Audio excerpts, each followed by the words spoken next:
Funky. Hip hop.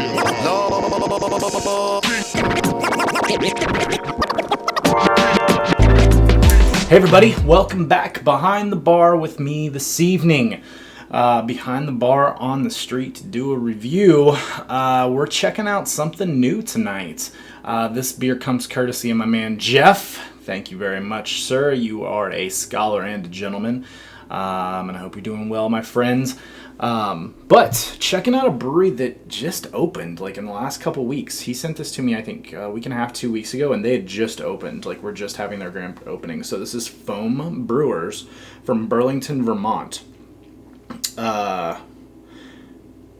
Resourcefully creating imaginative beers for enlightened palates. We're checking out Surprise Surprise, an IPA from them, built to spill 8%. I believe it's a double IPA. You know, I actually didn't double check that.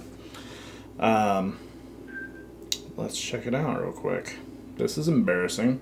Yeah, double IPA. I was making sure it wasn't just some weird style of hoppy beer. Good hiss on that growler. But yeah, 8%. It's called Built to Spill. I have heard nothing about this brewery or anything about this beer or literally anything. I was just looking up to see if it had many reviews or anything online. Or actually, I was looking up to see if they had even officially opened yet, and they had. But wanted to see, if there was much going on. There was one beer advocate rating nothing on rate beer. It's pretty much nothing out there about this beer. So let's pour it out and see what we think. Always love trying new IPAs, especially when they appear to be New England in style. Haze for fucking days, ladies and gentlemen. This pours out like a pineapple juice, kind of like light yellow, but hazy, can't see my finger through it. About a finger and a half, bright white head, but a lot lighter than a lot of the beers. It doesn't have much orange to it. It's primarily a light yellow. Just looks beautiful. Big soapy bubbles. 8%, but expect we're going to get some alcohol legs on this and start to get that glass lacing we're already seeing. But the carbonation's holding up real well already. Looks beautiful in the glass. Let's see what it smells like. Yeah. Big fruits. Big pineapple, big mango. Some grapefruit in there as well. But it doesn't jump out of the glass at me, but it's definitely forward. It's not one of those some beers I've had recently where I can have it over here and I can still smell it. I get it to about here and I can smell it.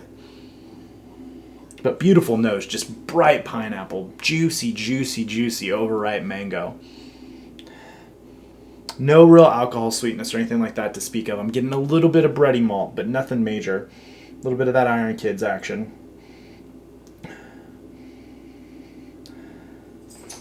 Just a big, like I said, pineapple, mangoes, a little maybe some tangerine, a little bit of grapefruit peel in there. I'm smelling a little bit of bitterness. But overall, just a beautiful smelling beer, that typical New England style. Smells amazing in the glass. I can't wait to try this. I love trying new breweries. So let's check it out. Geoff, thank you very much. Cheers.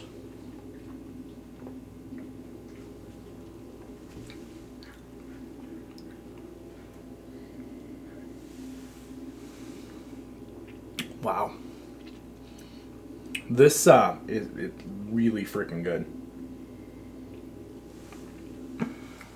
Man. That's solid. The taste definitely carries over from the nose. Definitely big pineapple, big overripe mango. Grapefruit's definitely there. Grapefruit peel, pith, that whole bitterness, a little bit of grassiness, and kind of a floral bitterness. Great, just almost creamy mouthfeel. It's definitely got that going for it. Not thick, but it's definitely on the medium to closer to medium full, on that side of the medium range. Like I said, super effervescent, great carbonation, great carbonation. Yeah, big fruits. At the same time, though, this is one of those I've experienced it a couple times with Hill Farmstead beers. It's a little softer. It's not as forward. The fruits and everything are there, but it doesn't taste 8%. It's very clean. It finishes really dry. It's really nice. your mouth just wants you to keep drinking it. It's got, like I said, the fruit elements are definitely there, but not as forward as a lot of beers are in this category.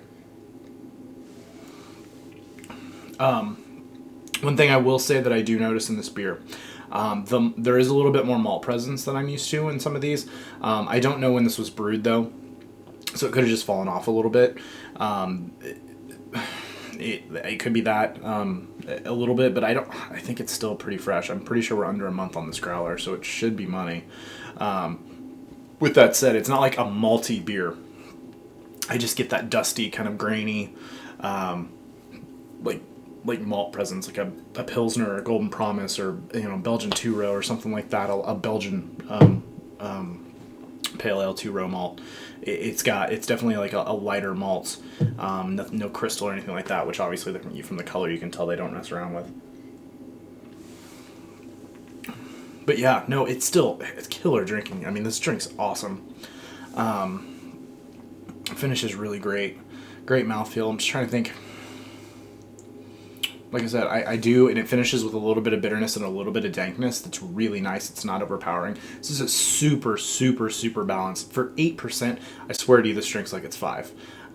There's zero alcohol sweetness to this. There is zero sweetness from any of that presence. It's actually not an overly sweet beer. A lot of these, like when you get into that 8-9% double IPAs, even like, a haze or like the Calling from Boulevard, which is a local beer to me.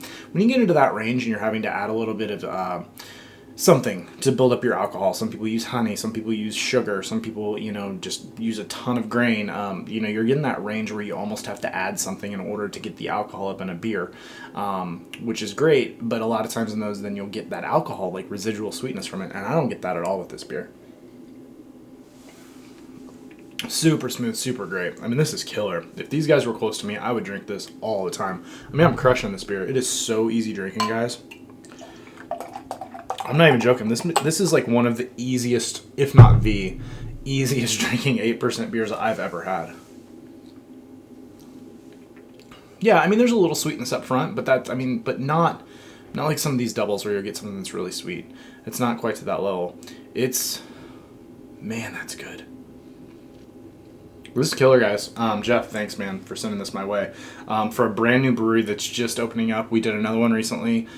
Seems to be the new breweries that are popping up. Aslan that I've been reviewing, Crucial Taunt that just opened. Great Notion up in the Northeast. I've seen a lot of just new breweries popping up, brewing these style of beers, and it is amazing. I love it. But if I lived in Burlington, Vermont, I would be at this brewery like every other day getting growlers. I mean, it's that good, guys. I mean, we're talking right on that borderline between like 96, 97. I mean, is where I'm at with this. It's friggin' killer. That's what it reminds me of. This reminds me a little bit of Hill Farmstead. Susan? Yeah, I'm pretty sure it's Susan. Just kind of that soft, really flavorful, but subdued, like soft. Like it's not watery. It's not non-flavorful. It's definitely it's forward, but like not like punch you in the mouth forward, if that makes any sense at all.